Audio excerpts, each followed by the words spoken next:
Disclaimer. Paano kumuha ng Pag-ibig mid number? Sa ating browser, search lang natin ang Pag-ibig. Then click pagibigfund.gov.ph.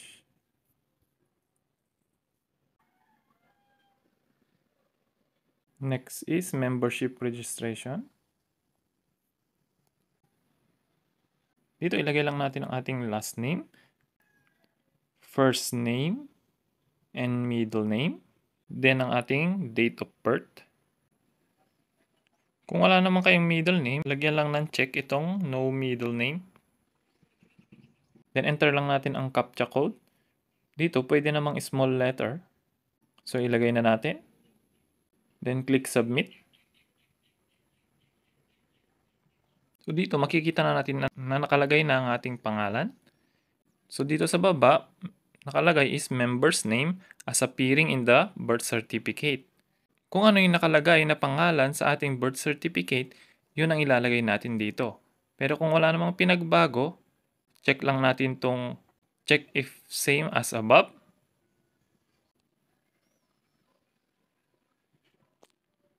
Next is yung father's name. Lagay lang natin dito ang last name, first name, name extension, and middle name. Kapag walang middle name, check lang din natin tong no middle name. Next is ganun din sa ating mother's name. Dito ilalagay lang natin yung pangalan ng ating nanay nung dalaga pa siya. Kapag okay na, click lang natin ang next. Next is dito tayo sa place of birth. Click lang natin tong click to get place of birth. Then select region. Halimbawa, Ilocos region. Next is select a province. Then select a municipality. Then click OK. Next is yung sex. Kung male ba o female, check lang natin yan. Next is civil status. Click lang natin yan. Click lang natin dito kung ano yung status nyo. Halimbawa, single. Pag married naman, lagay lang natin dito sa baba ang kanyang last name, first name, name extension kung meron, and middle name. Dito naman sa frequency of membership savings, para ito sa mga voluntary, click lang natin yan. Kung gaano kayo kadalas maghulog, monthly ba yan, quarterly, click nyo lang. Then click next. Dito sa address, kung possible, mas maganda kung pareho ang ating permanent and present address. Kung meron kayong unit, floor, room number, lagay nyo lang dito. Building, block number, lot number, phase number. Kung wala naman, huwag nyo nang lagyan. Next is, lagay nyo rin dito ang house number, street, subdivision, barangay. Then itong zip code. Click nyo lang yan. Then select region. Halimbawa, Ilocos region. Then select a province. Then municipality. Then automatic nang mailalagay ang ating city and province.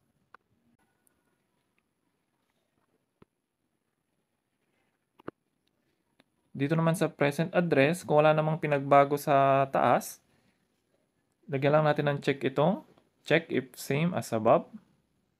Dito sa preferred mailing address, click lang natin kung saan nyo gustong magpadala ng mail ng Pag-ibig. Halimbawa, itong present home address, click lang natin yan.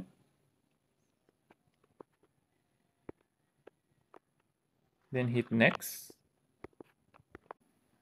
Dito sa contacts, enter lang natin ang email address.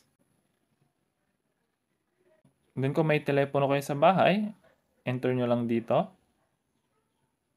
Kung wala naman at cellphone lang ang meron, ilagay lang natin dito sa may bandang ibaba. Type lang natin dito ang first 4-digit number ng ating number sa prefix. Halimbawa,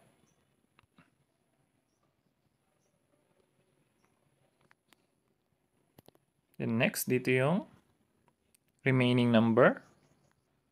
Kung kayo naman na may business direct line, type nyo lang dito. Kung wala na, bakante na lang. Then, kung okay na, click natin ang next.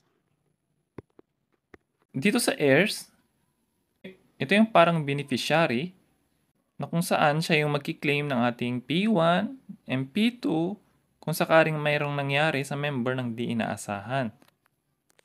So, click lang natin tong add heirs. Then, select relationship. Piliin nyo lang kung kaano-ano nyo siya. Halimbawa, father. Then, lagay nyo dito yung date of birth. Yung last name. First name. Name extension kung meron. And middle name. Kung wala naman, lagyan nyo lang ng check itong no middle name. Then, click. Save.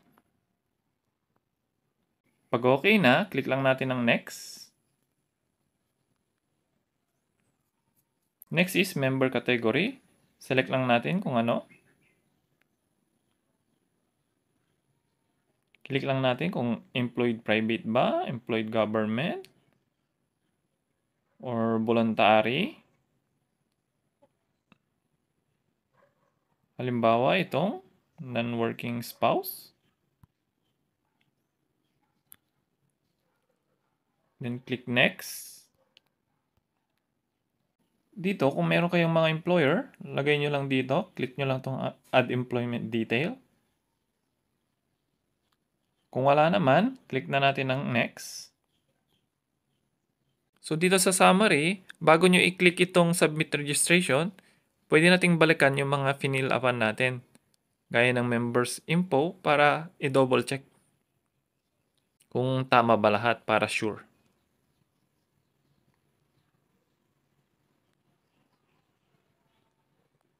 Check lang natin yan.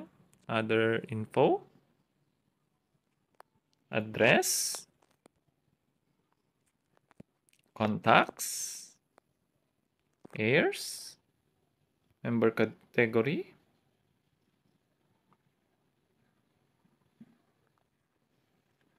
And dito sa employer's name, details.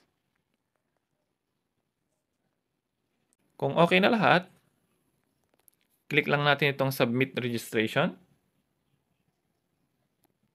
Then may lalabas na ganito na you have successfully registered via online registration system.